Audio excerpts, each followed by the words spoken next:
Muy buen día, estamos dando inicio a nuestra novena fecha del ciclo de webinars NSF para América Latina. Saludamos a quienes nos acompañan en esta oportunidad y ya se encuentran conectados a través de nuestra plataforma ReadyTalk. Agradecemos la gran convocatoria que ha tenido la inscripción en este webinar, lo cual nos permite seguir difundiendo contenido de interés para los profesionales de la industria de alimentos latinoamericana. Este año, 2019, es un año muy importante para NSF International, ya que estamos celebrando 75 años en nuestra misión de proteger y mejorar la salud humana. Para aquellos que se vienen integrando al programa de webinars de NSF en Latinoamérica, les contamos que NSF fue fundada en 1944 como parte de la Escuela de Salud Pública de la Universidad de Michigan. NSF International ha evolucionado desde una pequeña fundación enfocada a la estandarización de los requisitos de sanidad y seguridad alimentaria a una organización global sin fines de lucro comprometida con la protección de la salud y la seguridad humana en todo el mundo.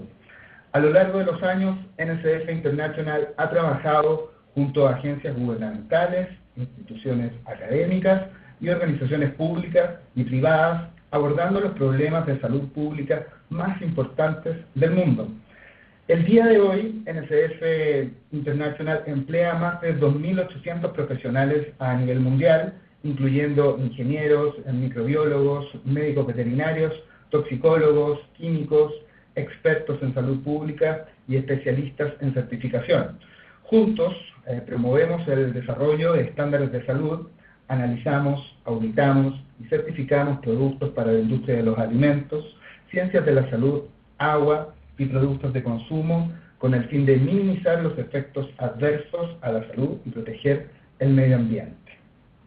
Actualmente los servicios de NSF se encuentran disponibles en 180 países por medio de 59 oficinas y laboratorios, y en nuestra región posee oficinas estratégicas ubicadas en México, Costa Rica, Colombia, Ecuador, Perú, Chile y Brasil.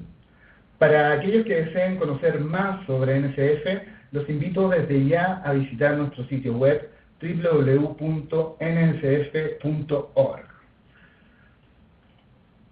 Para nuestro webinar del día de hoy, vamos a hablar acerca de la actualización que sufrió el estándar Global Gap en su versión 5.2.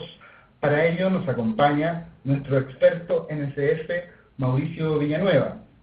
Mauricio es ingeniero agrónomo con trayectoria en la evaluación e implementación de sistemas de gestión de inocuidad alimentaria en el sector primario. Su experiencia abarca también los estándares GFCI aplicados en agricultura. Durante los años de experiencia se ha desarrollado en actividades de entrenamiento y auditorías de tercera parte bajo normas Global Gap y Primus. Actualmente ocupa la posición de entrenador técnico en NSF, desde la cual conduce cursos para clientes públicos y privados. Cuenta con un historial aproximado de 170 auditorías de Global Gap en las versiones 4 y 5, principalmente en la opción 1 de productores individuales, multisitios en diversos cultivos.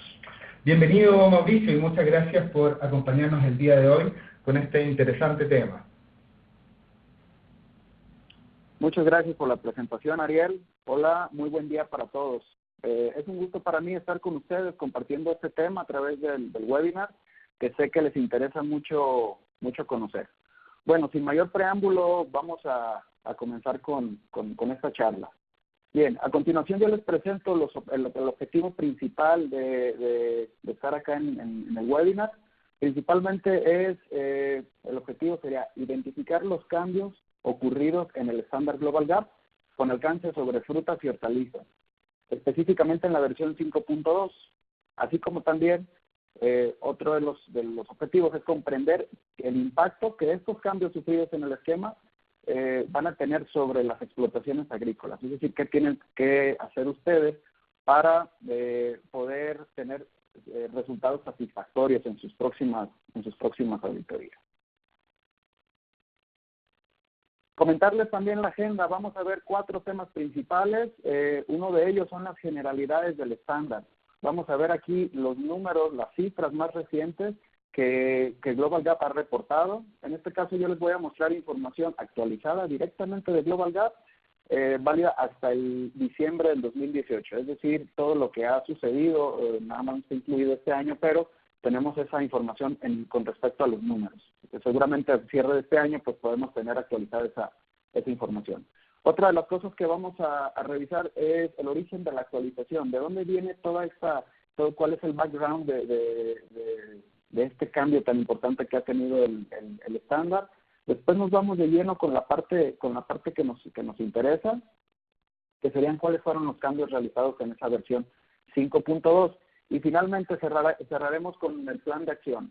Eso es, digamos, lo que se van a llevar ustedes a sus organizaciones para ponerse a trabajar y poder desarrollar todos aquellos documentos o aquella infraestructura en caso de que sea necesario para ajustarse a la versión 5.2 del estándar.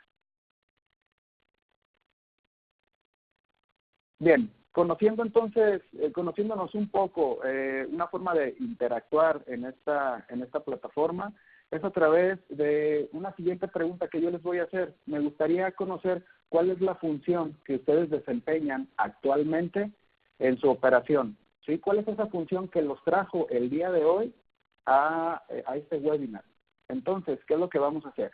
En esta siguiente lámina ustedes pueden ver 5 opciones de las cuales yo les voy a pedir que por favor seleccionen a cuál de ellas ustedes pertenecen. Ustedes pueden dar clic sobre esa opción para conocer cómo estamos el día de hoy con respecto a nuestra audiencia. Vamos a dar algunos segundos para que podamos tener estos resultados y compartírselos, ¿vale?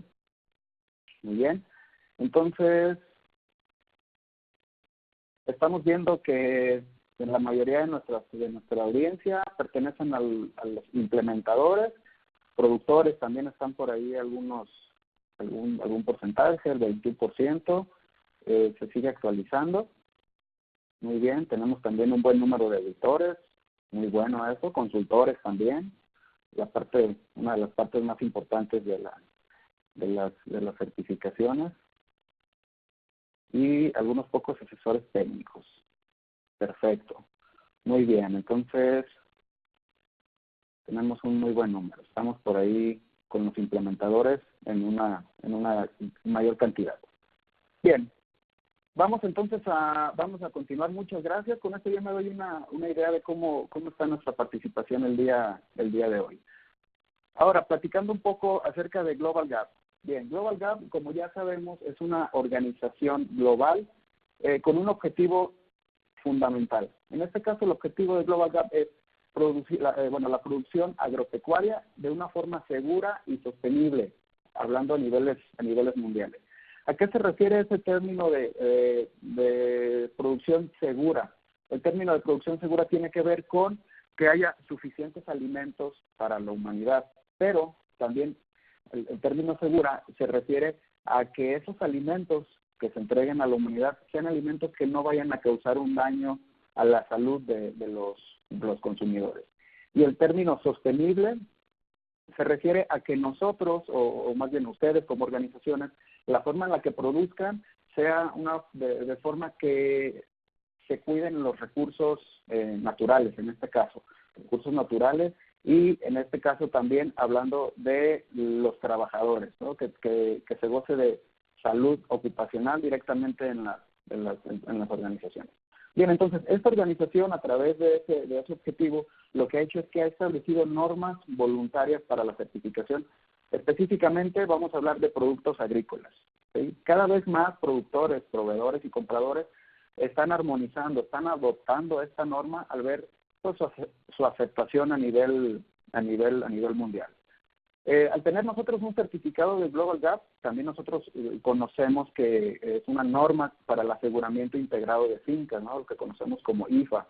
Bien, eso se refiere a que cubre tanto buenas prácticas agrícolas como la parte de medio ambiente, como la parte de salud y seguridad de los trabajadores. Entonces, esto permite que Global Gap en esta versión tenga una estructura a través de un sistema de módulos que permita a los productores certificarse en varios subámbitos en una sola auditoría. Ese Específicamente eso es, digamos, la razón de ser de la organización Global Gap. Bien, en esta lámina que les estoy mostrando acá, podemos ver la estructura que tiene la norma de aseguramiento integrado de fincas.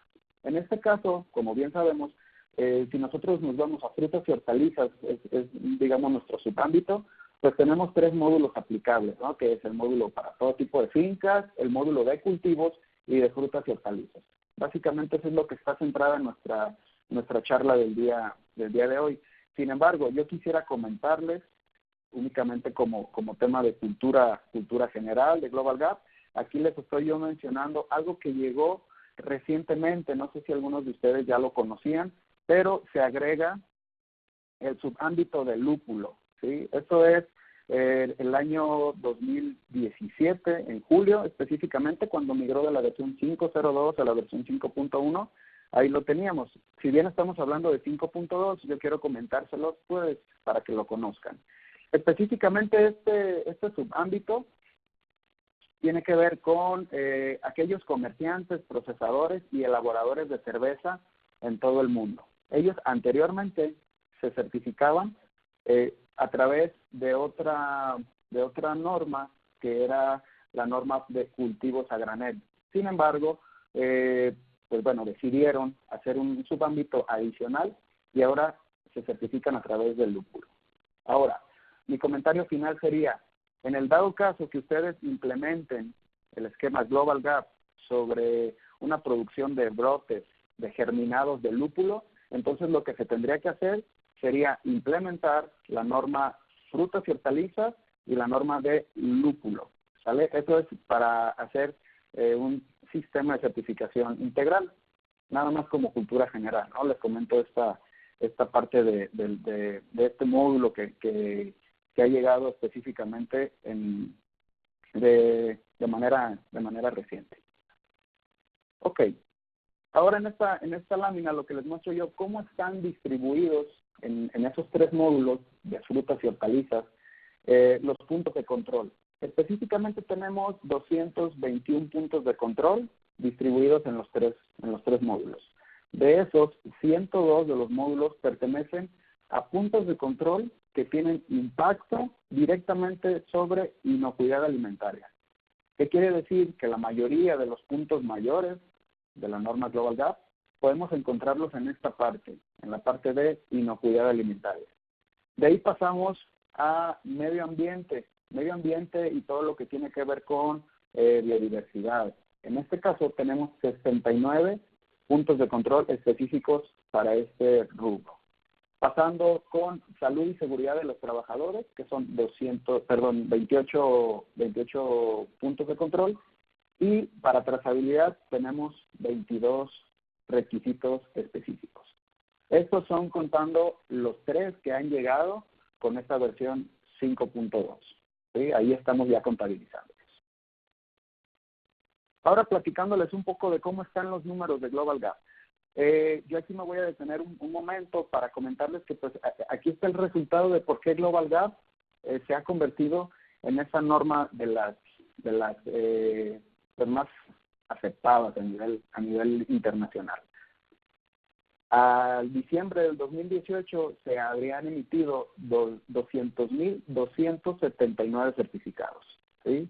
Entonces, podemos ver en estos últimos años, en el 2016, 2017 y 2018, que hemos tenido un crecimiento que ha ido a la alza, ¿sí?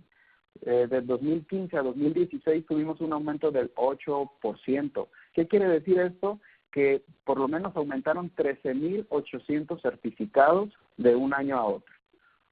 Siguiendo de 2016 a 2017 tuvimos un 7% con respecto al año anterior. ¿Qué quiere decir esto? 13.700 certificados fueron los que se aumentaron de año a año. Y para el 2018 hubo un aumento de 12.200 certificados con respecto al año anterior, que esto se ve reflejado en 6% de los certificados. Ojo, acá estamos incluyendo tanto certificados que tienen que ver en agricultura como en acuacultura y en la parte de producción pecuaria, ¿sí? Ahí es donde nosotros tenemos todos esos certificados distribuidos. Entonces, aquí está la respuesta de por qué Global Gap. Pues es algo de lo más, o sea, cómo podemos ver reflejado que Global Gap es uno de los esquemas pues que más se han estado adoptando en las explotaciones agropecuarias, ¿no? En este momento.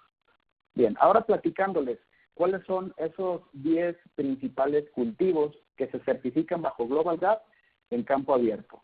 Tenemos un total de 3.400.000 hectáreas certificadas por Global Gap únicamente en campo abierto. Si ustedes ven, aquí predominan las papas. Las papas son las que más se certifican, 400.000 hectáreas están certificadas. De ahí seguimos con bananos, manzanas, naranjas, uva de mesa, están también los aguacates, piñas y finalmente pera, ¿no? Eso es de manera general cómo está distribuido esos certificados agrícolas específicamente en campo abierto. Ahora, la siguiente lámina se me hace muy interesante. ¿Por qué? Porque podemos ver cuál es el tamaño de los ranchos, de las granjas que se están certificando a campo abierto. Si ustedes se fijan, realmente en esta lámina lo que estamos viendo es el tamaño con respecto a superficie. Así es, a superficie. ¿Qué tan grandes son esos ranchos? ¿Qué quiere decir? Que el 50% de todas las granjas que se certifican a campo abierto tienen una superficie inferior a 2 hectáreas. ¿Qué quiere decir esto? Son más pequeños productores los que adoptan esta norma. Esa es una enseñanza muy grande que nos dice que esta norma es adaptable a cualquier condición de producción, ¿sí? No porque sea un productor muy pequeño, pues puede quedar fuera del alcance de esta certificación. Y aquí están los números. Estos números me parecen muy interesantes porque pues nos dan un reflejo de cómo se comporta esta certificación. Bien, entonces vamos a pasar a los 10 principales cultivos considerados bajo techo. Si se fijan, los números son menores. En este caso, los cultivos que más se certifican son tomates. Después pasamos, esos son 25,000 hectáreas. De ahí pasamos con pimientos, 17,000. Pasamos fresas, pepinos. Bueno, y finalmente tenemos lechuga, 129,214 hectáreas. Digo, es muy poco, pero si nos vamos a una extensión, pues realmente es algo inmenso, ¿no? Este número de metros cuadrados. Entonces, ¿cómo podemos ver nosotros reflejada la certificación bajo techo con respecto a lo que ya vimos nosotros de cultivo a campo abierto? Aquí podemos ver nosotros que cerca del 50% de todas las granjas tiene una superficie certificada inferior a 1.5 hectáreas. Otra vez, son más los pequeños productores que los grandes. Podemos ver acá de este lado que explotaciones, por ejemplo, mayores a 100 hectáreas y menores de 500, pues son realmente muy pocos, ¿sí? Son muy pocos los que llegan a certificarse. Sin embargo, pues Global Gap tiene un alcance muy amplio, ¿no? Puede cubrir cualquier tipo de explotación y cualquier cultivo, siempre y cuando pues aparezca en esos listados de cultivos reconocidos o aceptados por Global Gap. Ahora, nos vamos a los números buenos. Y aquí, pues este webinar que es a nivel Latinoamérica, vamos a ver cuál de los países de Latinoamérica se lleva el primer lugar en certificados expedidos desde esos sitios, ¿no? Estamos hablando que en América del Norte y América del Sur se han emitido 26,333 certificados. El primer lugar lo tienen en Perú con 9,000 certificados, pasado de Chile con 3,700, Estados Unidos también tiene un gran número de certificados, México tiene 1,800 y bueno, podemos ver ahí que Argentina lo tenemos en el lugar 10. Hay un gran número, también está acá, por ejemplo, Puerto Rico, ¿no? Por ahí creo que tiene 3 certificados emitidos, y en general hay un comportamiento bueno de Global Gap, pero en estos países es donde hay mayor número de certificados. ¿Por qué? Porque, como bien sabemos, de acá es de donde sale la mayor parte de alimentos que son enviados a distintos países, ¿no? Países donde son consumidos. Ok, entonces, con esto, es para que ustedes conozcan cómo se comporta Global Gap, tanto a nivel mundial como a nivel de Latinoamérica, ¿sí? Ahora ya sabemos, pues, los números actualizados para que ustedes puedan tener una referencia y saber, pues, por qué Global Gap es tan buena a nivel mundial, porque ha ido en ese crecimiento tan bueno desde el 97 que se crea hasta este año 2019, cómo ha ido avanzando en ese número de certificados, ¿vale? Que empezó como algo que se utilizaba para controlar a un grupo de proveedores. Ahora pasamos a que hay 200,000 certificados emitidos en todo el mundo, en sus diferentes subámbitos. Ahora, la siguiente pregunta que yo hago de manera general, ¿de dónde proviene este cambio a la versión 5.2? ¿Sí? Tenemos un poco tiempo que hubo 5.02, 5.1, ahora 5.2. Bien, este cambio específicamente, viene del cumplimiento con los requisitos de homologación de GFCI específicamente. ¿Sí? Aquí yo les muestro acá el anuncio que hizo GFCI, un anuncio oficial en febrero del 2019 de este año, donde dice que Global Gap ha sido reconocido bajo los requisitos de homologación de la versión 7.1.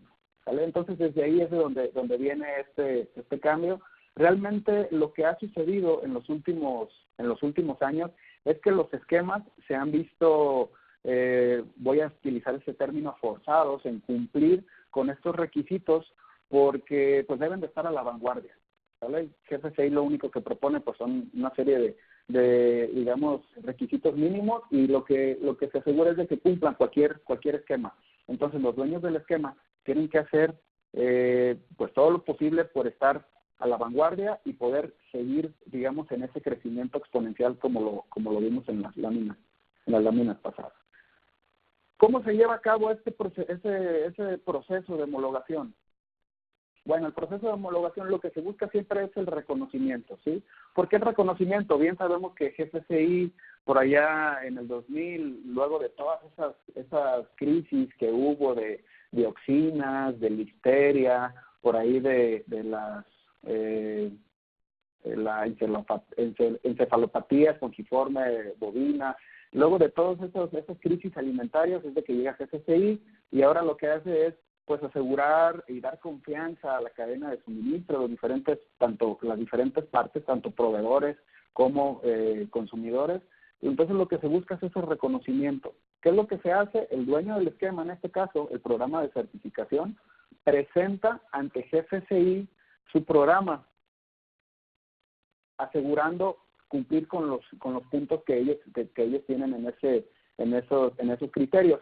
Se hace una revisión. Esa revisión se hace con un grupo de personas que, digamos, son independientes tanto del dueño del esquema como de GFCI. Solo hay una asamblea, digamos, que revisa, pero hay personas que representan al sector, digamos, de compradores, al sector de distribuidores y de productores. Esto es con el objetivo de que este proceso de homologación sea independiente, sea imparcial, transparente, y que se haga precisamente con personal competente. Es decir, que todas digamos, los requisitos que se están evaluando, pues las personas que estén haciendo este proceso conozcan a detalle la industria para saber pues cómo es la aplicación con respecto a lo que pide GFCI con lo que tienen los esquemas de certificación. Entonces, de manera general, es el proceso que se hace de homologación. En esta siguiente lámina yo les muestro cómo, bueno, está el documento, esta es la carátula del documento. Podemos ver aquí que ya hay una versión 7.2, es la que yo les muestro acá. Sin embargo, para Global se hizo versión 7.1. No ha cambiado en gran parte esta versión. Ahorita nada más les voy a comentar cuál ha sido ese cambio que lo llevó de la 7.1 a la 7.2. De manera general, toda la serie 7 es básicamente lo mismo, ¿no? Lo que pide. Ahorita les comento de qué se trata ese pequeño cambio. Entonces, dentro del contenido de esta evaluación o de este benchmarking, lo que se hace es de que debe haber una evaluación técnica, o sea, una reevaluación. Tú ya eres un esquema que ha sido reconocido por GFCI. Una vez que se libere una nueva versión, los dueños de los esquemas tienen 9 meses para reevaluarse después de que se ha publicado esa versión. Realmente los estándares no sufren cambios significativos en el momento de que se hace esa solicitud de reevaluación, ¿vale? Es un proceso, como lo veíamos, que es imparcial, que es independiente. Entonces lo que se busca es nada más que el esquema esté alineado a esos requisitos técnicos que GFCI tiene establecidos en sus documentos. Bien, entonces, ahora sí les voy a platicar un poco, van a caer ustedes en razón de estos cambios, ¿no? La versión 7 de GFCI, a la cual fue sujeto Global Gap. En este caso, para esa versión de GFCI, se habla de que todos los ámbitos de GFCI se refiere a todos los tipos de certificaciones incluidas o que pueden ser reconocidas. Y dice que para todos esos ámbitos se deben de incluir requisitos específicos de un plan de defensa alimentaria, que podemos ver acá en Global Gap AS9, defensa alimentaria, y un plan de mitigación del fraude alimentario, AS16, ¿no? Que llega en la versión 5. Entonces, podemos darnos cuenta que se alineó Global Gap a esto y por eso es que han aparecido estos requisitos. Defensa de los alimentos ya tiene algunos años, sin embargo, fraude es reciente, ¿no? En este esquema. De ahí nos vamos con las auditorías no anunciadas. Ojo, no vayamos a confundir auditorías no anunciadas con visitas no anunciadas. Visitas no anunciadas son de vigilancia, ¿sí? Auditorías no anunciadas es algo que GFCI propuso a los organismos que se manejen estos términos de auditorías no anunciadas. ¿Cómo funciona? Nosotros podemos ver, les voy a dar yo la referencia, si nos vamos al Reglamento General, parte 1 de Global Gap, hay una sección 5.1.2.3 y nos dice que es una nueva opción para el productor que se inscriban, no sé si han escuchado ustedes, al programa de recompensa de auditorías no anunciadas, de visitas no anunciadas, perdón. ¿Cómo funciona esto? Al agricultor al productor inscribirse a este programa de visitas no anunciadas, lo que se va a hacer es de que el organismo de certificación puede llegar en cualquier momento del año y hacerle una auditoría de certificación, pero del tipo no anunciada, considerando esas 48 horas que se tiene para las de vigilancia, ¿no? Para las visitas no anunciadas. Es decir, tú te registras a este programa y en cualquier momento puede llegar esa auditoría anual de certificación o de seguimiento. Y con ello, lo que va a suceder es de que tú no vas a pertenecer a ese 10% de agricultores que van a tomar o de certificados que van a tomar para hacerles las visitas no anunciadas en ese año que dura el programa de certificación, ¿vale? Entonces, eso es a lo que se refiere, es un término relativamente nuevo en esta versión, pero todo viene de la versión 7 y todas las versiones 7.1 y 7.2 que han venido. Entonces, es así como se maneja. Si no lo conocían, yo les recomiendo, vayan al Reglamento General, sección 5.1.2.3, y ahí podemos encontrar con detalle esto, ¿no? Bien, ahora pasamos a la parte de competencia del auditor. Parte también de los cambios que se ha tenido acá en Global Gap es de que ahora GFCI ha lanzado una prueba, un examen, por así llamarlo, para todos los auditores que evalúen estos esquemas reconocidos por ellos. ¿Qué quiere decir? Que todos los auditores nuevos y los que ya están auditando, que tienen años de experiencia, están sujetos a una evaluación. Debe haber un examen de conocimientos generales y ese examen lo tienen que presentar para poder estar haciendo esas evaluaciones, ¿vale? Es algo de lo nuevo. Esto es con el objetivo de homologar esos, como le llamamos nosotros, esos criterios, ¿no? De esas formas de evaluar de los diferentes los diferentes auditores. Es para medir qué tanto es el conocimiento, digamos, del esquema con respecto a la aplicación de manera práctica, ¿sí? Para que no se quede un auditor y te pide una cosa y el próximo año viene otro y te pide otra cosa completamente diferente. La idea con esto es de homologar o estandarizar esos principios de los auditores. También llegan algunos nuevos alcances a estas versiones y entran como la parte de los intermediarios y algunos agentes que compran alimentos. Esto es a lo que se le llama, si han escuchado el término de los brokers. Estos brokers entran en la parte de los nuevos alcances y también algunos servicios de alimentos, tanto minoristas como mayoristas, ¿sí? Estos son, digamos, los cambios o las cosas en común que se han tenido en los esquemas desde la versión 7, 7.1 y 7.2. ¿Vale? Esto es lo que ha impulsado, digamos, esos cambios. Bien, ahora, nada más para que ustedes conozcan cómo está ese proceso, digamos, de reconocimiento, esos alcances. La norma Global Gap para frutas y hortalizas ha sido evaluado con éxito con esos requisitos de homologación. Por lo tanto, se tiene específicamente el reconocimiento en algunos de ellos. Y en algunos de esos alcances vamos a hablar del agricultura, que estoy señalando acá, y también de este otro que se llama preprocesamiento de manipulación de vegetales. Aquí entra toda la parte de empacado de frutas, encerado, tratamiento post cosecha, lavado, todo aquello que no lleva una transformación, ¿sale? Ahí lo podemos encontrar. Y también encontramos acá en la parte de agricultura todo lo que tiene que ver con frutas y hortalizas frescas, excepto granos, ¿sí? ¿Por qué? Porque los granos para frutas y hortalizas de Global Gap entran en otro subámbito. Ese subámbito es el de cultivos a granel, ¿sale? Entonces, es de esta forma en la cual pues se tiene ese reconocimiento de GPCI. Espero que esto pues, les dé, se amplíe el panorama de cómo el por qué se han llevado a cabo estos cambios de los esquemas. Y esto es para todos, ¿no? Esto es para todos los esquemas. Todos los esquemas son sujetos.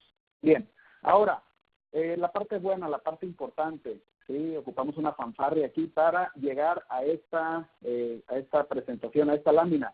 ¿Cuáles han sido esos cambios? Seguramente más de alguno de ustedes ya se puso a investigar, ya leyó los puntos de control y criterios de cumplimiento. Acá los traemos resumidos esos cambios y, bueno, específicamente yéndonos a la parte de lo evaluable, de lo que es observable por los organismos de certificación.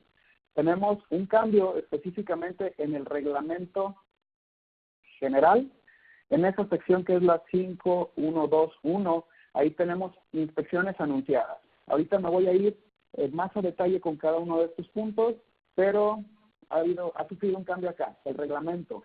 Y es importante que ustedes conozcan el reglamento porque ahí es donde se pueden marcar esas no conformidades contractuales. ¿Qué quiere decir? Que no es parte de la lista de verificación, pero si ustedes no lo cumplen, pues los limita también a tener ese certificado. Y eso es lo que ustedes firman en el acuerdo de sublicencia, ¿no? Cuando se hacen sujetos a este reglamento. También llega a otro cambio al reglamento general parte 2. Se agrega un anexo, que es el anexo 2.2. Hay una regla de distribución flexible. Ya les platicaré, desde mi punto de vista es algo que la verdad va a servir de mucho, ¿no? Para esos grupos de productores. Bien, de ahí pasamos al anexo CB5, es la parte también evaluable, y habla de un sistema de control de residuos. Bueno, en caso de que nosotros tengamos alcance sobre esta modalidad de sistema de control de residuos, hay una lista de verificación específica y pues ya les comento un poco adelante cómo se maneja estos puntos. Seguido, otros 3 puntos más. Aquí ya viene la parte evaluable. Estos son los puntos que nosotros debemos de tener cuidado. 2 de ellos son puntos, más bien 3 de ellos, aquí son 4, 3 de ellos son puntos nuevos. En este caso los puntos nuevos es esta sección que es AS 17 y FB 5.9. Esas son digamos, preguntas o requisitos nuevos que han llegado en esta versión 5.2. Esta parte yo le llamo acá la clarificación. La clarificación, ¿qué quiere decir? Que ya existía el requisito, nada más hay una, se revisó con detalle este punto y hubo por ahí algunos comentarios adicionales a lo que ya teníamos. Bien, entonces, de manera general, esto es lo que ha cambiado. Ahora vamos de manera particular. Bien, para Global Gap, desde la versión 5 ha llegado una modalidad para hacer las inspecciones anunciadas. En este caso, esa modalidad es de que el organismo de certificación puede hacer las auditorías en 2 fases. Es como lo que, bueno, como en otros sectores, así se hacen algunas auditorías. Estas 2 fases es primero lo que conocemos como la revisión de gabinete o la revisión fuera del sitio. Es ahí donde se hace toda esa revisión documental de escritorio, ¿sí? ¿Qué es lo que se revisa? ¿Qué es lo que dice Global Gap en su reglamento para esta primera fase? Que ustedes como auditados deben de proporcionar al organismo de certificación documentos como todas las evaluaciones de riesgos, los procedimientos, registros de todas las actividades agronómicas que tengan impacto con el esquema, deben de tener pruebas de laboratorio, listas de LMR, listas de plaguicidas autorizados. Toda esta información, podríamos llamarle general, hay que enviarla al organismo de certificación para que el auditor que haya sido designado para evaluarlo pueda revisarla allá en otro sitio diferente, para que después se llegue a la fase que sería la inspección en piso, la inspección en sitio, ¿sí? O la inspección de campo. Eso es, ya el auditor revisó toda la parte de la documentación, ya trae un preinforme de todo lo que él detectó, entonces ahora lo que va a venir al campo es a tomar esas conclusiones de que haya coherencia entre lo que está escrito contra lo que realmente está en la operación. Entonces, eso es lo que se hace. Bueno, pero el cambio específicamente, antes Global Gap decía que el tiempo que había entre esas dos, esas 2 etapas, no debería de ser mayor a 2 semanas. Es decir, hoy hacemos la documental y en 2 semanas máximo íbamos a hacer la de sitio, la de piso. Entonces, ahora da un poco más de margen y pueden ser no más de 4 semanas. Si hoy terminamos la de sitio, en 4 semanas más, yo si fuera el auditor, pues estaría visitando el campo. Esto se hace, con el objetivo de reducir los tiempos, porque muchas veces ustedes pues están muy ocupados en su operación. Entonces lo que va a suceder es de que pues nada más va a llegar el auditor, el inspector, va a hacer el recorrido, va a tomar sus conclusiones y van a tener ustedes su informe de la evaluación. Entonces, este es alguno de los cambios. Si no conocían esta parte, podemos encontrarla en el Reglamento General parte 1, sección 521. Ahí es donde nosotros podemos encontrar esta parte. Igual pueden solicitarlo al organismo de certificación si es que ustedes están interesados en hacerla en estas 2 fases, ¿no? Para reducir los tiempos en sitio principalmente. Bien, de ahí pasamos a esta otra regla de distribución flexible. Si bien sabemos que, esto es específicamente para opción 2, grupo de productores. Bien sabíamos que en esta opción 2, lo que se hace es que, te certificas como grupo y si hay alguno de los miembros del grupo que quiere vender su producto por fuera de él, no puede hacerlo de forma certificada. Es decir, para que tú puedas utilizar un GGN y un certificado, únicamente tiene que ser a través del grupo de productores. Entonces, el cambio importante acá es que con esta regla de distribución flexible, lo que se busca es de que si un productor busca vender su cultivo fuera del grupo, lo puede hacer, nada más que debe haber un antecedente de una justificación comercial, ¿sí? Ahorita les voy a platicar o les voy a dar algún ejemplo cómo puede funcionar esto. Lo que sí tienen que hacer es avisar antes de la certificación anual, antes de que venga el auditor, tienen que avisarle al organismo de certificación y como parte de los documentos, los contratos y toda esta parte, digamos, de la legalidad de este productor a nivel de grupo, tiene que hacerse esa modificación antes de la auditoría, ¿sale? Por ejemplo, yo acá tengo en la imagen este tipo de uvas de mesa. Son unas uvas que tienen una característica específica, el no tener semilla, ¿sí?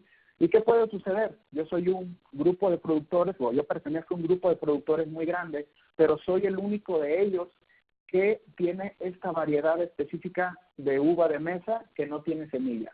Por lo tanto, este producto, por esa característica, digamos, de esa variedad, puede ser requerida por algún sector específico, ¿sí? Por algún comprador específico, que bien no es el mismo comprador el que se lleva el resto de los cultivos del grupo de productores. Entonces, en casos como esos, yo puedo vender mi producto fuera del grupo, pero con esa justificación. Ok, es un cultivo que tiene esta característica específica, por lo tanto, yo puedo salirme del grupo y venderlo como certificado, ¿sale? Esa era alguna de las desventajas que se tenía como parte del grupo de productores, que únicamente certificado era a través del grupo. Es decir, lo que coloquialmente pudiéramos decir, no podíamos vender nuestro producto por la libre, tenía que ser a través de ese grupo de productores. Bien, entonces este es otro de los cambios, específicamente para opción 2, grupo de productores, ¿vale? Bien, entonces, otro de los cambios que llega, y esta parte les voy a comentar yo, no es aplicable a todas, digamos, a todo tipo de explotación. Ahorita les voy a dar una idea de cómo se puede manejar esta parte del sistema de control de residuos. Esto es específicamente, nos trasladamos al punto CB764. Les recuerdo, este punto CB764 es una evaluación de riesgos para límites máximos de residuos. Si bien recuerdan, esta evaluación es la que nos dice cuántas muestras, o si son necesarios nosotros tomar una muestra para enviarla al laboratorio y determinar si hay residuos de plaguicidas. Entonces, este sistema de control de residuos aparece como parte del anexo CD5. Entonces, en este anexo dice que, por ejemplo, si nosotros pertenecemos a un sector, ¿no? a una industria específica, a un cierto grupo de productores de un cultivo, puede ser que el sistema de control de residuos venga desde una segunda parte, es decir, que nuestro comprador específicamente nos tiene como un sistema de vigilancia, digamos, de estos residuos de plaguicidas, y que es él el que viene y toma así, digamos, de manera sistematizada muestras para conocer, pues, cómo es el comportamiento de nuestros residuos de plaguicidas. Entonces dice, si nosotros, luego de esta evaluación de riesgos de LMR, determinamos que vamos a ingresar a esta modalidad de sistema de control de residuos, entonces hay una lista de verificación específica para ese sistema de control de residuos. Básicamente son temas de identificaciones de las muestras, quién toma la muestra de fruta para enviarlos al laboratorio, cuál es ese procedimiento que nosotros estamos siguiendo para la recolección de las muestras.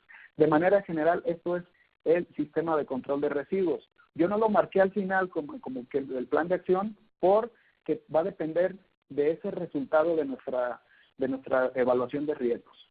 Por ejemplo, acá en México hay un sector específico que tiene esta modalidad, sistema de control de residuos, a través de una tercera parte. Van, toman muestras en el campo, reportan, y en base a ese reporte que se tiene, pueden liberar esos ranchos para la cosecha, ¿sí? Esto es con el objetivo de blindar su mercado, es decir, enviar únicamente productos que cumplan con las especificaciones de LMR, independientemente de lo que haga el productor. Aparte, esta industria lo hace de manera a nivel, digamos, de grupo, de consorcio, ¿no? De estos grupos de productores. Entonces, depende de mi figura ante esa evaluación de riesgos que yo puedo tener este sistema de control de residuos. Ahora viene la parte buena. Llegamos a AF17, una sección que ha llegado con la versión 5.2.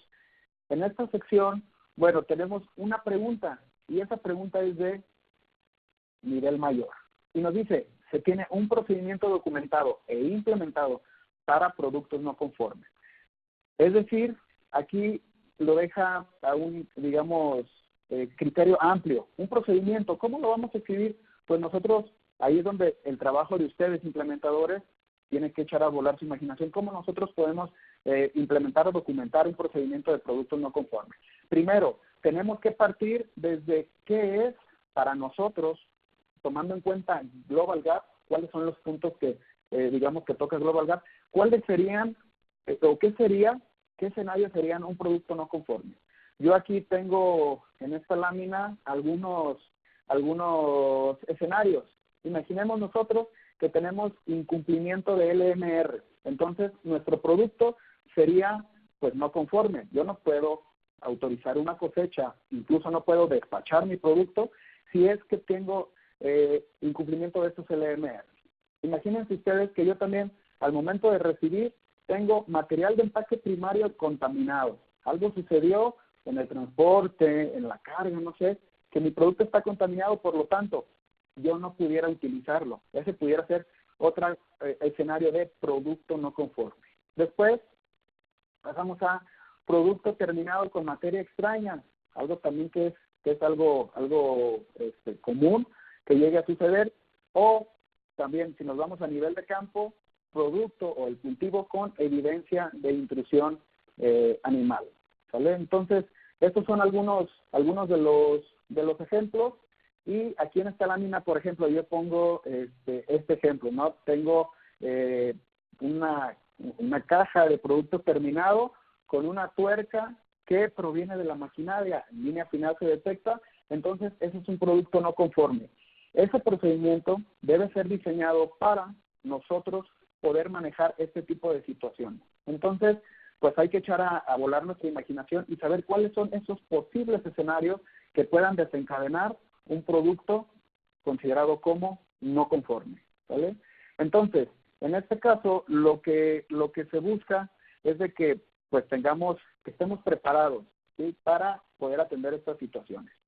Dice la pregunta que el producto debe manejarse o desecharse de acuerdo a la naturaleza del problema. No va a ser lo mismo que nosotros encontremos esa tuerca como la que vimos en la imagen, a que tengamos nosotros límites máximos de residuos por arriba de las tolerancias del país destino al cual yo voy a enviar mi producto. Entonces, en base a eso, nosotros tendremos que manejar o desechar el producto, ¿sí?, para poder asegurar o poder liberar producto específicamente conforme, ¿vale? Ahora, parte también de la pregunta dice que ese producto que estuvo involucrado esté claramente identificado. O puede ser que también lo llevemos nosotros a una área de resguardo, una cuarentena, según corresponda, ¿sí? Aquí va el término según corresponda es dependiendo en dónde sea o dónde detecto yo mi producto no conforme. Por ejemplo, paso a la siguiente lámina y díganme ustedes, aquí es una forma de manejar el producto, ¿sí?, el cultivo en este caso. Podemos ver en esta lámina que aquí la persona, el supervisor de liberación de campos, lo que hizo fue que detectó excremento de animales silvestres durante sus recorridos para liberar el bloque que iban a cosechar. Por lo tanto, él lo que hace es colocar estas banderitas que se alcanzan a ver por acá. ¿Para qué? Para que los trabajadores que estén cosechando eviten recolectar ese producto, es decir, están marcando sus zonas buffer. ¿Para qué? Pues para asegurar que no vaya a ir producto contaminado a la cadena de suministro, ¿vale? Entonces, ahí tengo este ejemplo de cómo nosotros pudiéramos aplicar las diferentes situaciones con respecto al tipo de operación. Es en el campo, lo puedo manejar así, o es en la planta, puedo a lo mejor yo tener una zona donde tengo acordonado y ahí está el pallet que tiene una leyenda que dice prohibido tocar este producto en espera, producto rechazado. Entonces, esta es la primera pregunta que cambia en esta, que llega nueva en esta versión 5.2, ¿vale? Entonces, pues a trabajar sobre esta pregunta. Hay una clarificación también, esto no cambia, es completamente, digamos, el mismo nivel de cumplimiento, es cumplimiento mayor, Y hay una pregunta, bueno, son dos puntos en donde impacta este cambio.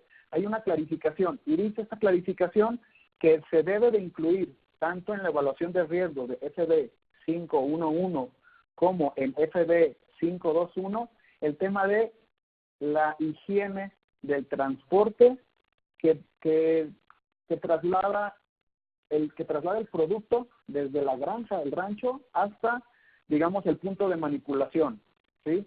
Esto es cuando sigue siendo propiedad del mismo productor. Es decir, yo coseché el día de hoy y le estoy mandando a mi cliente un embarque con cajas de aguacate. Ok, entonces, si ese traslado todavía va parte de mi responsabilidad, yo debo de incluir esa parte del transporte. Es decir, mi responsabilidad no termina cuando sale el camión del rancho, sino hasta que se le entrega el producto.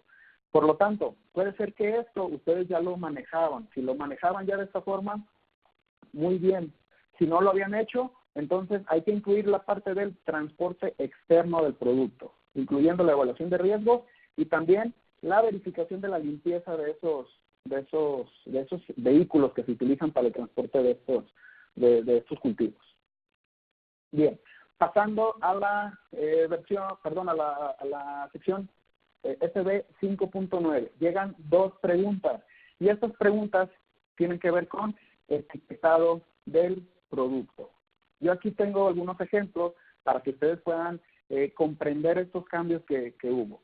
El producto entonces dice que debe ser etiquetado en el sitio donde se realiza el embalaje final, de acuerdo con las regulaciones del país, o sea, las especificaciones del cliente, ¿vale? Esa es una pregunta.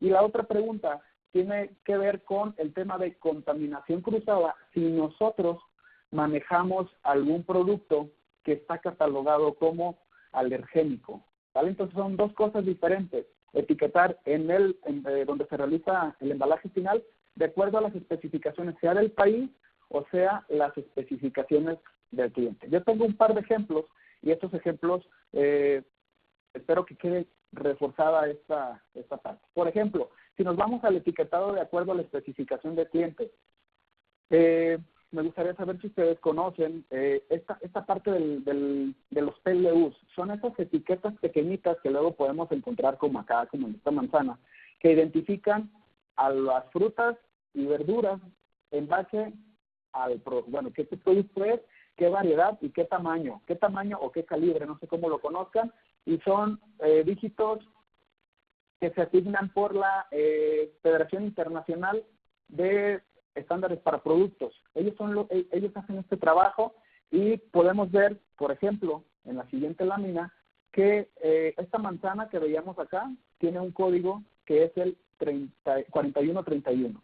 Si nosotros vamos a esta página y buscamos 4131, nos hace referencia a que ese código es específico para manzanas y que esas manzanas son de un calibre 88, ¿sí? Que ese es de 200 hasta 205 gramos. Entonces, esa es una, digamos, especificación del mercado.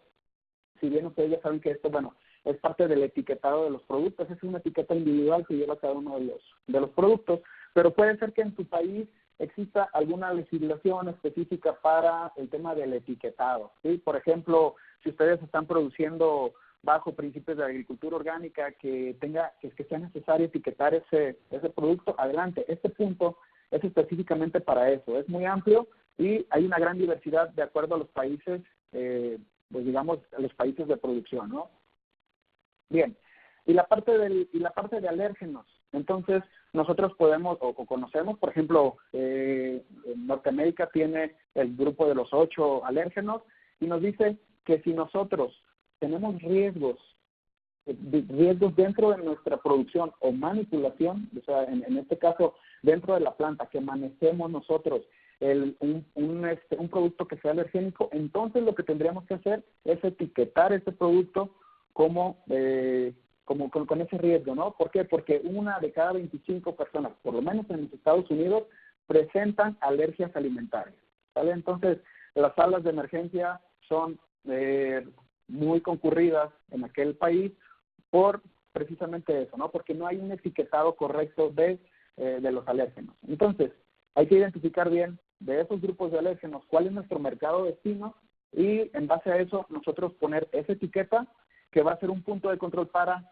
poder asegurar que ese consumidor, pues mi manzana a lo mejor que no tiene nada que ver, pero que sí la empaco donde estoy empacando, no sé, soya, otro alergénico, pues vaya a causar un problema a la salud de estas personas. Por ejemplo, el incorrecto etiquetado de alérgenos es la primera causa de retiros reportada por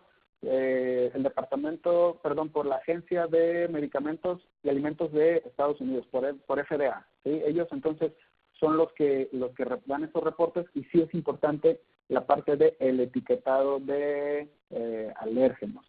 Bien, entonces, siguiente, ahora, ¿cuáles son esas acciones que yo tengo que implementar? De manera general, yo les voy a comentar que lo que tienen que asegurarse ustedes para su próxima auditoría es, primero, hay que desarrollar este procedimiento, cómo vamos a manejar nosotros los productos no conformes. Y parte desde identificar qué es para mí un producto no conforme. Después, me voy a la evaluación de riesgos. De hecho, las evaluaciones de riesgos dicen ahí en el punto de control que deben de ser revisadas una vez al año. Entonces, en su próxima revisión, ustedes consideren esta parte, ¿no? Esta parte que yo les comentaba, si es que incluye específicamente la parte del el transporte fuera del sitio. Si ya la tiene, perfecto, sin ningún problema ustedes no va a haber alguna opción de incurrir en un incumplimiento en esta pregunta. Después, asegurar también que yo documento esas actividades de limpieza de esos vehículos que llevan mi producto fuera del sitio, ¿vale? Si ya lo hacían, sin ningún problema. Y finalmente, hay que empaparnos, hay que buscar si en nuestro país de aplicación existen requerimientos específicos de legalidad o comerciales para yo etiquetar mi producto. Sí, la parte que les decía de sistema de control de residuos, no la menciono aquí porque va a depender mucho de cuál es tu, figura ante Global Gap. ¿Sí? Si tú, por ejemplo, no estás como parte de ese sistema de vigilancia, entonces, pues, sigamos como hasta ahorita, ¿no? Con esa evaluación de riesgos, tomas tus muestras de manera independiente y eso es lo que haces tú para asegurarte que la parte de plaguicidas, pues, no es un riesgo. Y yo cerraría con comentarles que la fecha límite para poder presentar, o más bien la fecha que entra en vigor todos estos cambios, fue el 1 de agosto. Es decir, todas las auditorías del 1 de agosto en adelante tienen que ser específicamente con esta versión 5.2 de Global Gap, ¿vale? Entonces, mi recomendación sería tomen en cuenta este plan de acción, vayan ustedes, consideren en su próxima auditoría autoevaluación estos requisitos y pues a trabajar, ¿sale? Bien, entonces, con esto llegamos a la parte final de la presentación técnica. Realmente fue un gusto para mí compartir con ustedes esta información y cualquier duda técnica, cualquier, ahorita vamos a dar un espacio para algunas dudas. Cualquier cosa pueden preguntarme a través de mi correo que es mvillanueva@nss.org. Fue para mí un gusto y muchas gracias por su atención. Estamos por acá a la orden. Ariel, me gustaría saber si a través del chat han llegado algunas preguntas de los asistentes, si quisieran compartirlas con nosotros a través de la plataforma. Muchas gracias, Mauricio, y muchas gracias a todos los que están conectados ya a través de la plataforma. Hemos recibido muchas preguntas durante tu ponencia, así que tengo algunas que quisiera que revisemos junto a ti.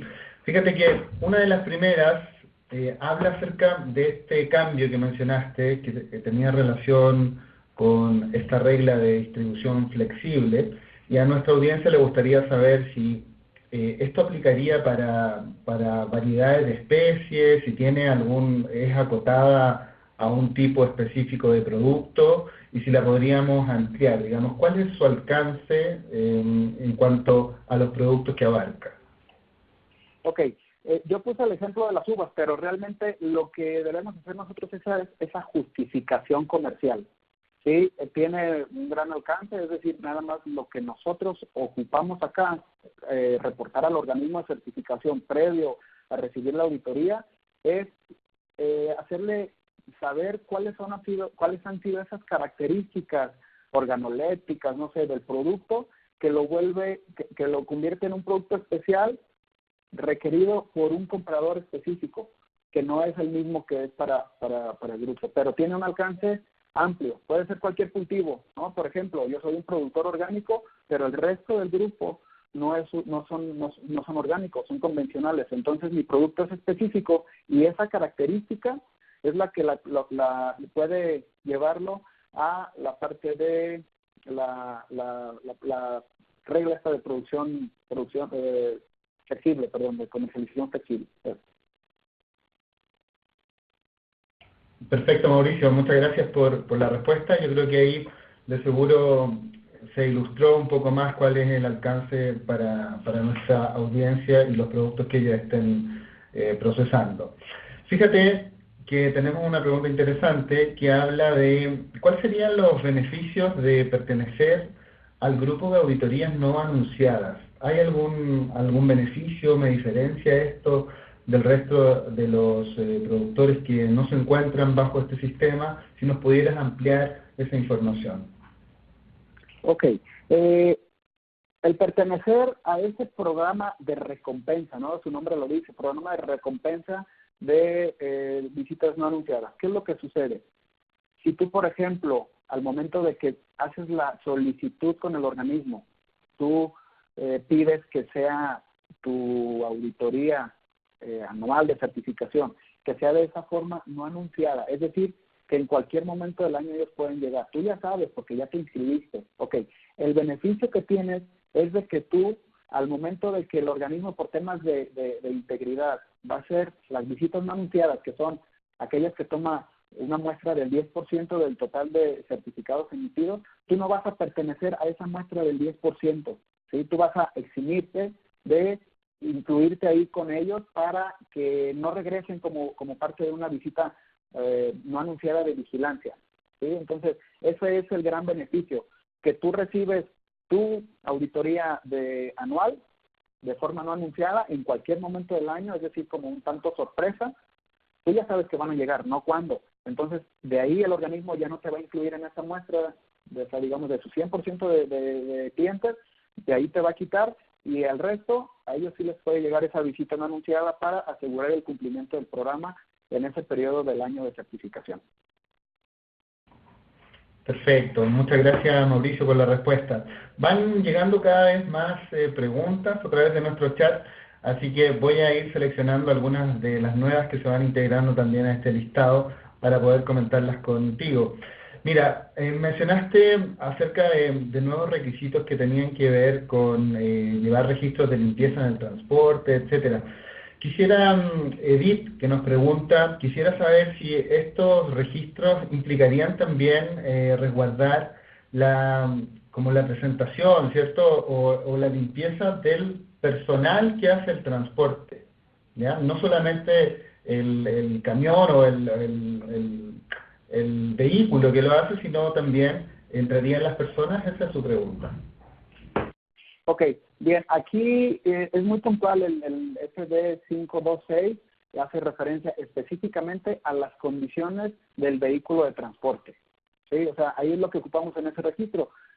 Si nos vamos, digamos, con lo que dice el punto de control, sería específico del vehículo, pero si nosotros desde SD 511, que es la evaluación de riesgos, mencionamos también que se debe de verificar la higiene de estos operarios, pues también es aceptable incluirlo, ¿sí? Pero yéndonos así con ese nivel de objetividad, la pregunta va enfocada únicamente a las condiciones del contenedor, digamos, del camión, de la caja, del tráiler que está transportando mi producto, ¿no? Cuando todavía soy el dueño yo, todavía no es parte del comprador.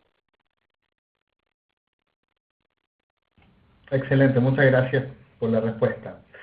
Otra pregunta que se repite en distintas personas apunta hacia el concepto de producto no conforme, Bien, en muchos de ellos quisieran saber, bueno, yo te voy a pedir en particular si lo puedes definir, porque noto aquí que no hay un conocimiento sobre el concepto como tal, y además, si dentro de ese concepto de producto no conforme estarían también las especificaciones de calidad vinculadas como un producto no conforme. ¿Cuándo decimos que un producto es no conforme? Ok, bueno, con respecto al tema de calidad, Ariel, mira, yo lo que les pudiera comentar es que Global Gap, yo les comenté en un inicio, es un sistema integrado de certificación y tiene que ver con inocuidad, medio ambiente, salud, seguridad y bienestar de los trabajadores. Entonces, realmente yo lo que tengo de experiencia en el esquema, solo hay una pregunta específica que habla de calidad, ¿sí? Que es el tema del monitoreo de temperatura y humedad relativa de las cámaras de refrigeración. Si ustedes, como parte de ese procedimiento de productos no conformes, incluyen la parte de calidad, no habría ningún problema, pero hay que enfocarnos específicamente sobre los temas de interés de Global Gap, ¿sí? En este caso sería un producto no conforme por temas de inocuidad principalmente, es decir, que si yo lo libero puede causar pues un daño a la salud de quien lo consume. Hay que enfocarnos primero a esa parte y posterior a ello, entonces sí tendríamos que, o sea, no está de más que incluya aquí la parte de calidad, pero es en un segundo término. Sí, es una parte, digamos, lo voy a llamar que no es auditable desde el punto de vista Global Gap, porque Global Gap se centra específicamente en inocuidad alimentaria. Perfecto, excelente, muy bien. Para complementar acerca de esta misma pregunta, ¿tú recomendarías el desarrollo de un procedimiento de producto no conforme para poder aplicarlo en la operación? Y si la respuesta es positiva, ¿este tendría que ir enfocado como por producto o sería enfocado por clientes? Es lo que nos pregunta nuestra audiencia. Pues sería aquí de manera general, o sea, puede ser de manera general, aunque sí hay pudiera ser algunas especificaciones de clientes, ¿no? O sea, puede ir desde lo general hasta lo particular. A lo mejor te puede decir alguno de tus clientes, ¿sabes qué? Yo necesito que los LMR no sean como los que mi legislación me pide. Yo necesito que sean, o sea, soy más estricto en eso y yo no te voy a aceptar producto que tenga, no sé, este LMR, ¿no? Definido.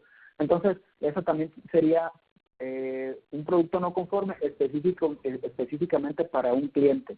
Entonces, este procedimiento, como es, o sea, les comentaba yo, es muy general. Nosotros hay que considerar pues todos esos aspectos, básicamente, para poder aterrizarlo. Por eso es definir qué para mi explotación, es un producto no conforme, ¿sí? Un producto no conforme es algo que cayó al suelo, ese es un producto no conforme, yo no lo puedo cosechar. Un producto no conforme puede ser algo que no sé, yo tengo lechugas, hubo una inundación, esa inundación llegó a la parte comestible del cultivo, entonces eso para mí es un producto no conforme. Pero pudiera ser que, por ejemplo, yo produzco lechugas romanas, y tengo una línea de árboles y esos árboles desprenden hojas secas, caen al producto y eso es materia extraña. Y tú puedes decir, ok, eso para mí como comprador de ese producto pudiera ser un producto no conforme. Entonces, va a depender mucho del sector, del cliente específicamente, pero nosotros lo definimos, ¿sí? No es algo genérico, es algo que se debe de adaptar de acuerdo a cada operación. Excelente, muy bien. Yo creo que con esas precisiones ya nos queda bastante acotada la idea precisa de lo que debemos hacer con ese procedimiento. Muchas gracias, Mauricio. Tengo otra pregunta interesante acá de revisar que tiene que ver con la homologación, ¿cierto?, de los requisitos que tú presentaste, estos nuevos requisitos y estos cambios, con los requisitos de FESMA. Entonces, nos preguntan si cumpliendo esta nueva versión de Global Gap, nosotros inmediatamente quedamos cumpliendo los requisitos de FESMA o habría algún paso que complementara para poder lograr ese cumplimiento. Si nos puedes ampliar, por favor. Ok, sí, mira, Global Gap como tal, o sea, como tal implementando IFA, no tendría yo como digamos, hay algunos puntos que sí están alineados, pero no en su mayoría.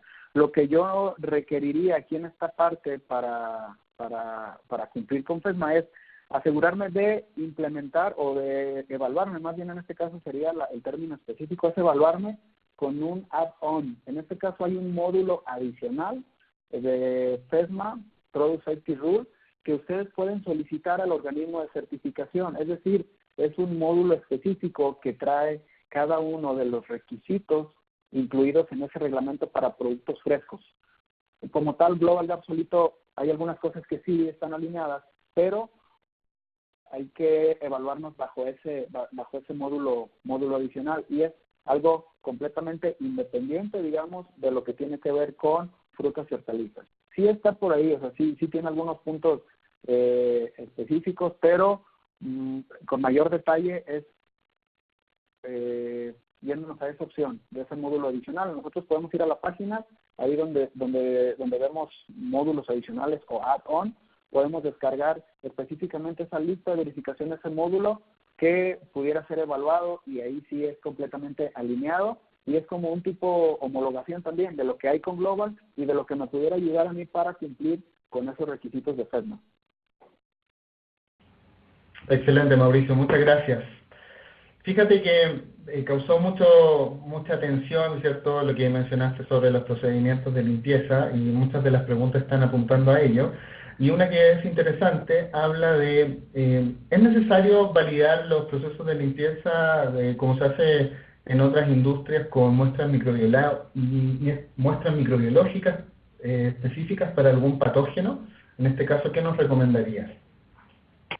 Ok, bueno, como tal, específicamente el estándar Global Gap no hay un requisito así específico que nos lleve a hacer una validación de esos procedimientos de limpieza, ¿sí? Pero si bien están las evaluaciones de riesgos, esas evaluaciones de riesgos están adaptadas para eso. Si como parte de nuestras, digamos, nuestros procedimientos, nuestras medidas de control, nuestra validación, como su nombre, como lo comentaste, es eso, o sea, es tomar una muestra, mandar al laboratorio post limpieza, entonces es completamente válido. Pero eso es si ustedes como tal lo han escrito en su evaluación de riesgos.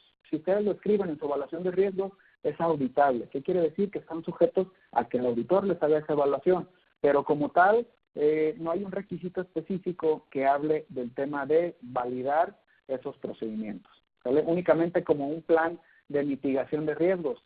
Todas las evaluaciones, si bien saben ustedes, está la evaluación de riesgos, y después de ello viene la parte de del plan de mitigación o del plan de manejo de esos riesgos que yo detecté en mi evaluación, ¿vale? Entonces, ese sería mi comentario con respecto a esa pregunta. Muchas gracias. Muy bien, Mauricio. Una de las preguntas interesantes que acaban de llegar es con respecto al alcance de las auditorías. Y menciona que si el alcance de la auditoría de un productor tiene exclusión de cosecha, por ende no realiza transporte de fruta, ¿este punto de control no aplicaría? Es correcto, porque nosotros llegaríamos, o sea, como no hay una cosecha, entonces pues ya no es parte de mi responsabilidad, ¿no? Responsabilidad del productor. Cuando todavía la cosecha es responsabilidad del productor, ahí sí aplicaría este punto, ¿vale? Pero como parte, digamos, de las medidas preventivas que el agricultor debería de hacer, es que cuando ese producto sea cosechado, pues que se verifique la limpieza, pero no como una parte auditable. Eso nada más sería como control interno, vaya, porque no está incluida la parte de la recolección en esa auditoría, en ese certificado. Excelente, muchas gracias. Fíjate que algunos de los conceptos que tú mencionas parecieran ser nuevos para nuestra audiencia, y mencionaste ahí durante tu exposición el concepto de revalidación. Algunos de ellos nos preguntan si pudieras ahondar un poco en qué implica una revalidación y cuál sería el concepto como tal. Ok.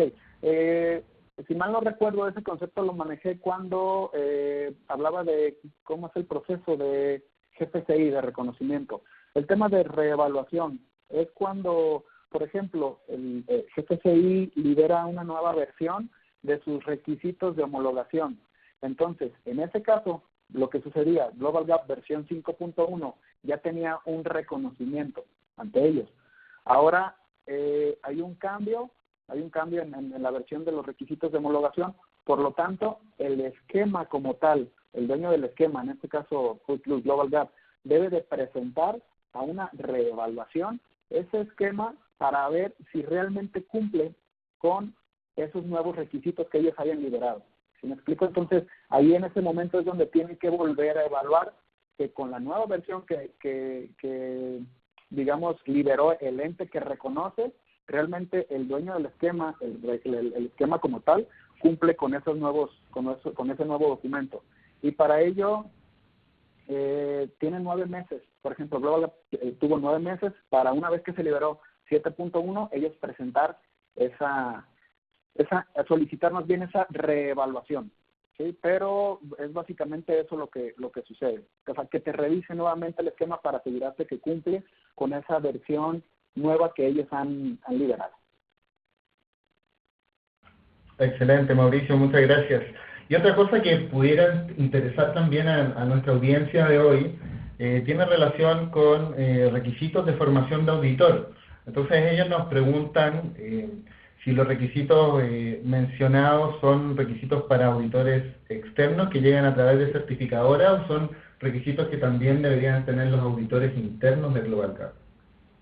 Esto es específicamente, esta parte del examen que tienen que hacer ante GFCI es específicamente para auditores que formen parte de un organismo de certificación aprobado, ¿sí? En este caso, los auditores de NSF tendrán que cumplir con este requisito de ser evaluados por GFCI. Ellos son los que tendrían que hacer este examen. Como parte de ser un auditor o un inspector interno, no están sujetos a esta evaluación. Es específicamente para la parte regulatoria, es decir, para las terceras partes.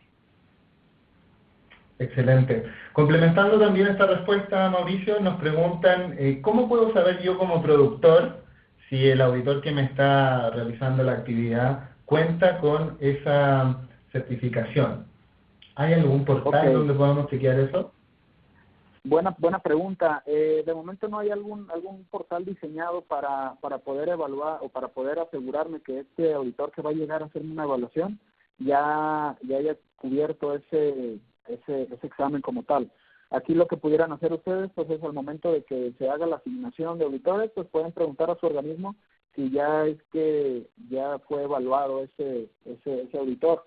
Tengo entendido que hay un periodo de digamos que ha establecido GFCI para que todos los auditores puedan cubrir esa evaluación.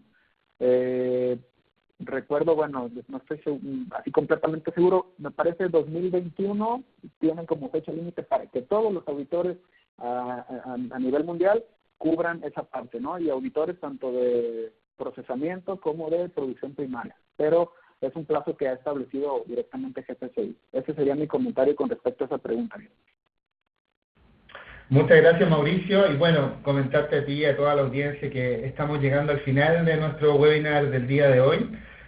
Quedaron algunas preguntas sin contestar, pero no se preocupen, porque Mauricio las contestará a través de texto, y ese documento con todas las respuestas que ha dado hoy y todas las preguntas que no pudieron salir, les va a llegar a través de un correo electrónico que va a enviar nuestro equipo de marketing junto con la grabación del video de hoy para que lo puedan revisar y compartir cuantas veces quieran. Bien, así que Mauricio, te agradezco enormemente que te hayas dado el tiempo de compartir con nuestros clientes de NSF en Latinoamérica. Agradecer también la experiencia en este tema que has compartido con nosotros, lo cual estoy seguro que ha logrado ilustrar acerca de cuáles son los cambios y poder orientar a nuestros clientes acerca de cómo abordarlos. Muchas gracias, Mauricio. Gracias, Ariel. Un gusto para mí y pues por acá estamos al pendiente en mi correo. Un saludo para todos. Hasta luego. Muchas gracias a todos los que se conectaron el día de hoy. Agradecemos la inmensa convocatoria que ha tenido este webinar. Los invitamos a seguir participando en las próximas fechas que programaremos y recuerden que la sesión completa va a quedar disponible a través de nuestro canal de YouTube NSF International para que la puedan revisar y compartir cuantas veces quieran. Un cordial saludo y que tengan una excelente tarde.